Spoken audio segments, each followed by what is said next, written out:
ஒளியில்லா உலகத்தில் இசையாக நீயே மாறி காற்றில் வீசினாய், காதில் பேசினாய்.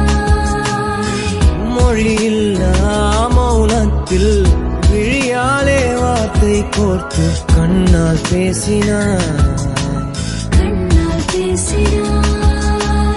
100 ஆண்டு